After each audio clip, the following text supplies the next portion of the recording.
नमस्कार, जय श्री कृष्ण। मैं जया गुप्ता। इस वीडियो में मैं वैशाख मास महात्म्य के 8वें दिन की कथा लेकर आई हूँ। वैशाख मास महात्म्य के 8वें दिन की कथा के रूप में हम वैशाख मास महात्म्य के अध्याय 8 के पाठ का श्रवण करेंगे। इसके पहले के प्रथम 7 दिन की कथा के वीडियोस मैंने मेरे चैनल पर बना रखे हैं, जिन्हें आप मेरे चैनल पर जाकर देख सकते हैं और कथा को श्रवण कर सकते हैं। इसके साथ ही मैं इस वीडियो के डिस्क्रिप्शन में भी उन सभी वीडियोस के लिंक दे दूंगी, जहां से आप उन सभी वीडियोस को देख सकेंगे और कथा को श्रवण कर सकेंगे। तो आइए देखते हैं वैशाख मास महात्म्य के 8वें अध्याय का पाठ। वैशाख मास महात्म्य में 25 अध्याय हैं। मैं प्रतिदिन आपको एक अध्याय का पाठ सुना रही हूँ। आज मैं आपको वैशाख मास महात्म्य के 8वें अध्याय का पाठ सुनाऊंगी। वैशाख मास महात्म्य के 8वें अध्याय का पाठ मैं आपको सुनाऊं, उसके पहले मैं आपको भगवान श्री हरि विष्णु का एक और प्रिय मंत्र बता रही हूँ, जिसका प्रयोग करने से शुभता का संचार होता है। तो आइए देखें भगवान श्री हरि विष्णु का एक और मंत्र। मंगलम भगवान विष्णु मंगलम गरुड़ ध्वज मंगलम पुंडरीकाक्ष मंगलाय तनो हरि। यह मंत्र भगवान विष्णु का एक बहुत ही दिव्य मंत्र है, जिसका अधिकांश अनुष्ठानों में शुभता के लिए जप किया जाता है। किसी भी पूजा से पहले, किसी भी शुभ कार्य को करने से पहले इस मंत्र का जप किया जाता है। इस मंत्र का जप करने से भगवान विष्णु का आशीर्वाद मिलता है और प्रत्येक कार्य शुभ हो जाता है। इस मंत्र के पाठ से हम भगवान विष्णु से निवेदन करते हैं कि वे हमारे साथ सदा मंगल करें। मैं इस मंत्र का अर्थ आपको बता रही हूँ। भगवान विष्णु मंगल करे, कल्याण करे। गरुड़ की सवारी करने वाले मंगल करे, कमल के समान नेत्रों वाले मंगल करे। भगवान हरि हमारा मंगल करे। मंगल अर्थात जो मंगलमय है, शुभ है और कल्याण पद है। आइए अब देखें वैशाख मास महात्म्य के 8वें अध्याय का पाठ। इसके पहले 7वें अध्याय में नारद जी ने बताया कि मिथिलापुरी का धर्मात्मा राजा इस अद्भुत चरित्र को देखकर कहने लगा कि जिनके धर्म के प्रताप से इक्ष्वाकु वंशी राजा को मोक्ष प्राप्त हो गया, मुझे उस धर्म को विस्तार से बताइए। तब राजा वैशाख मास के धर्म, जैसे कि जल का घड़ा देना, प्याऊ लगाना, मार्ग में छाया करना, बावड़ी, कुआं और तालाब बनवाना व अन्य सुगंधित वस्तुएं देने की बात बताते हैं। और फिर अन्नदान की महिमा बताते हुए एक कथा बताते हैं। और फिर अन्नदान को शास्त्रों में सबसे बड़ा दान कहा गया है, यह बताते हैं।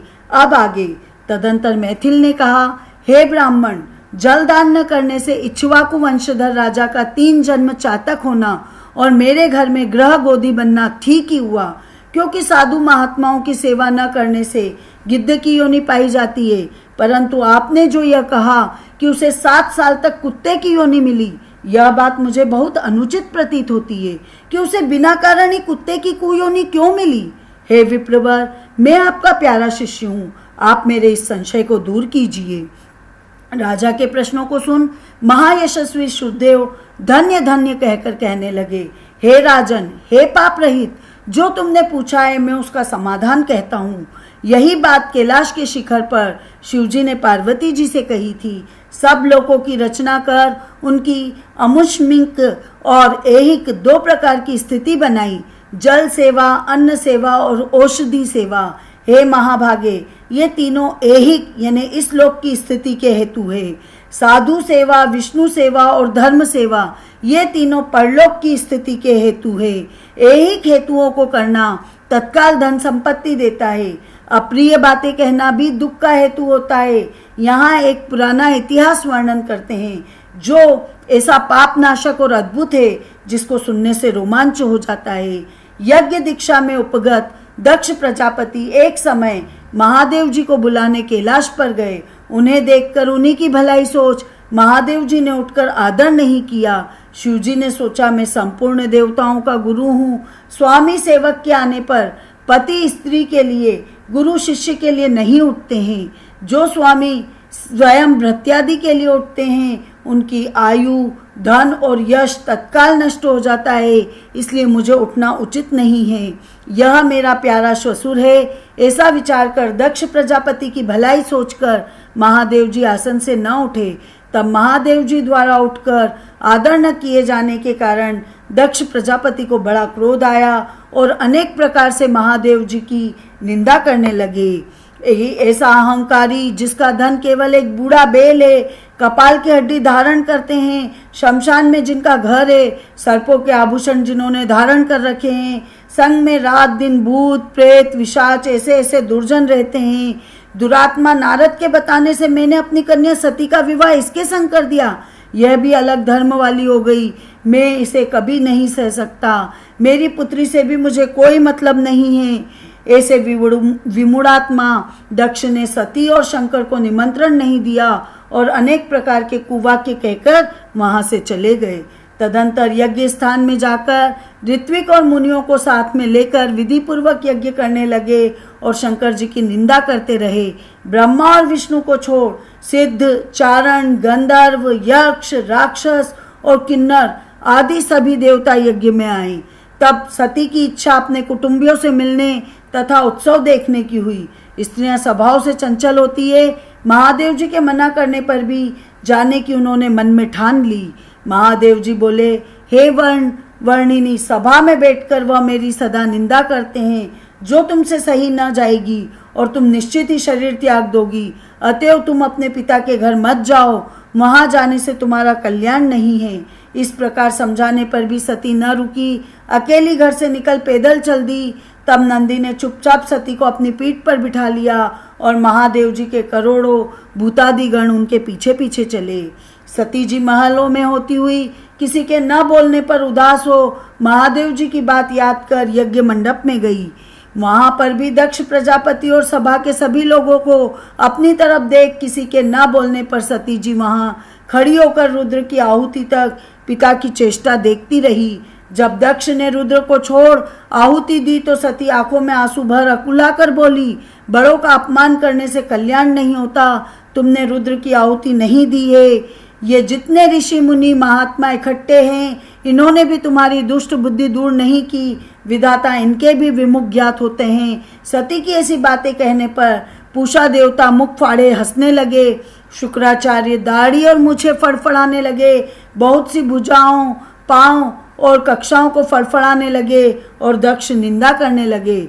उनकी बातों और पति की निंदा सुनकर पर्याश्चित करने के लिए क्रोध से लाल हो शरीर त्याग करने का विचार कर सबके देखते देखते सती होम की अग्नि में गिर पड़ी। सती के गिरते ही बड़ा हाहाकार मच गया। महादेव जी के गण भागकर शिव जी के पास पहुंचे और सब कथा कह सुनाई। शिव जी ने यह सुनते ही उठकर काला तक के समान क्रोध से एक जटा उखाड़ी और पृथ्वी पर दे मारी, जिससे बड़ा बलवान महाकाय वीरभद्र उत्पन्न हुआ। उसके सहस्त्र भुजा थी और रूप यमराज के समान था। वह महादेव जी के सम्मुख हाथ जोड़कर कहने लगा कि क्या आज्ञा है। ये सुन के रुद्र भगवान क्रोध करके अपने सम्मुख खड़े हुए वीरभद्र से बोले कि तुम बड़े बड़े बलवान भूतगणों को अपने साथ लेकर मेरे निंदक दक्ष का नाश कर दो, जिसके कारण मेरी प्रिया सती को शरीर त्यागना पड़ा है। महादेव जी की आज्ञा पाके वे सभी यज्ञशाला में पहुंचे और देवता, असुर, मनुष्य आदि सुभटों को मार गिराया। पूषा के दांत उखाड़ डाले तथा दुरात्मा भृगु की दाढ़ी मुंह उखाड़ डाली। जिसने जो अंग फड़काया उसका वह अंग वीरभद्र ने उखाड़ फेंका और दक्ष के सिर की रक्षा प्रभु के मंत्र बल से करने के कारण बड़े उद्योग करने पर भी सिर न काट सके। तब रुद्र ने स्वयं आकर उस दुरात्मा का सिर काट अलग कर दिया और यज्ञ में जो आए थे उनका संहार कर गणों के साथ कैलाश को चले गए। मरने से जो बचे थे वे ब्रह्मा जी की शरण में गए। उनको संग लेके ब्रह्मा जी कैलाश पे पहुंचे। महादेव जी का क्रोध शांत कर समझा बुझा कर उन्हें ले यज्ञशाला में गए और जो यज्ञ में मारे गए थे उन सभी को जीवन दान कराया। सदाशिव ने दक्ष के धड़ पर बकरे का सिर रख दिया। उसी से उनकी प्रसन्नता के लिए बम बम बम किया जाता है। बकरे की दाढ़ी भृगु जी के मुख पर लगा दी। पूषा के जहां तहां अंग लगाकर सबको जोड़ और सबका कल्याण कर दिया। दक्ष का यज्ञ पूरा कराकर देवता अपने अपने स्थानों को गए। शिव जी नैष्टिक ब्रह्मचर्य वस्त्र धारण कर गंगा तट पर पुन्नांग वृक्ष के नीचे तप करने लगे। दक्ष पुत्री सती ने हिमाचल के घर इनकी स्त्री मेनका के गर्भ से जन्म लिया और वहीं उनका पालन पोषण होने लगा। इतने में तारकासुर नाम का एक राक्षस उत्पन्न हुआ और परमेश्वरी ब्रह्मा से वर पाया कि सिवाय रुद्र के महाबली पुत्र के तू किसी से भी नहीं मरेगा। यह बात सुन उसने सोचा कि शिवजी के कोई स्त्री तो है ही नहीं, तो पुत्र कहाँ से होगा। वह सब लोगों को और देवताओं को सताने लगा। तब देवताओं ने दुखी हो ब्रह्मा जी की शरण ली।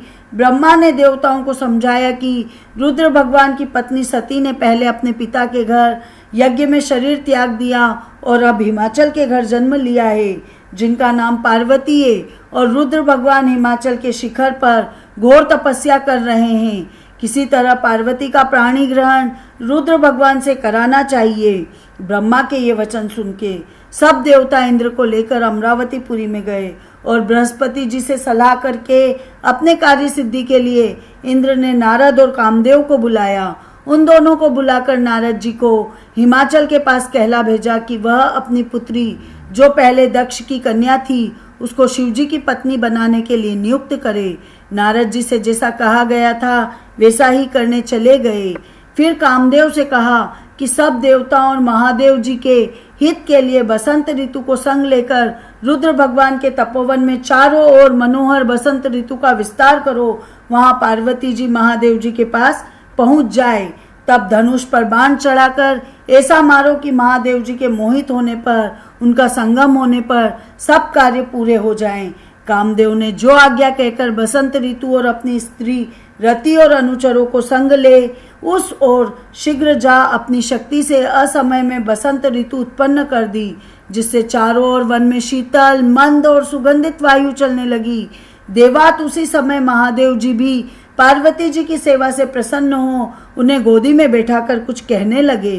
तब कामदेव ने प्राण प्रिया के संगम का उचित समय जान महादेव जी के पीछे वृक्ष की ओर से एक बाण छोड़ दिया, जिससे महादेव जी ने मन चंचल होने से चित्त में व्याकुल इधर उधर देखा तो उन्हें कामदेव दिखाई पड़े। क्रोध से अपने मस्तक के तीसरे नेत्र को खोलकर पार्वती जी को दूर करके ऐसी तीक्ष्ण अग्नि प्रकट की कि उस सब संसार भयभीत हो गया और उस अग्नि से धनुष बाण सहित कामदेव जी भस्म हो गए। देवता अपने कार्य की सिद्धि समझकर तथा बसंत और रति भयभीत होकर भाग गए।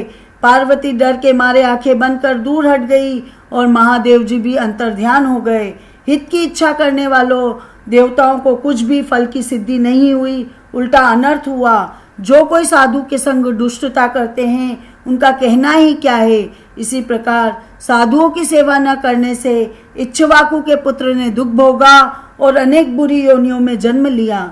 जो रात दिन इस पुण्य चरित्र रूपी पुराने इतिहास को सुनते हैं वे जन्म मृत्यु बुढ़ापा आदि से निसंदेह छूट जाते हैं।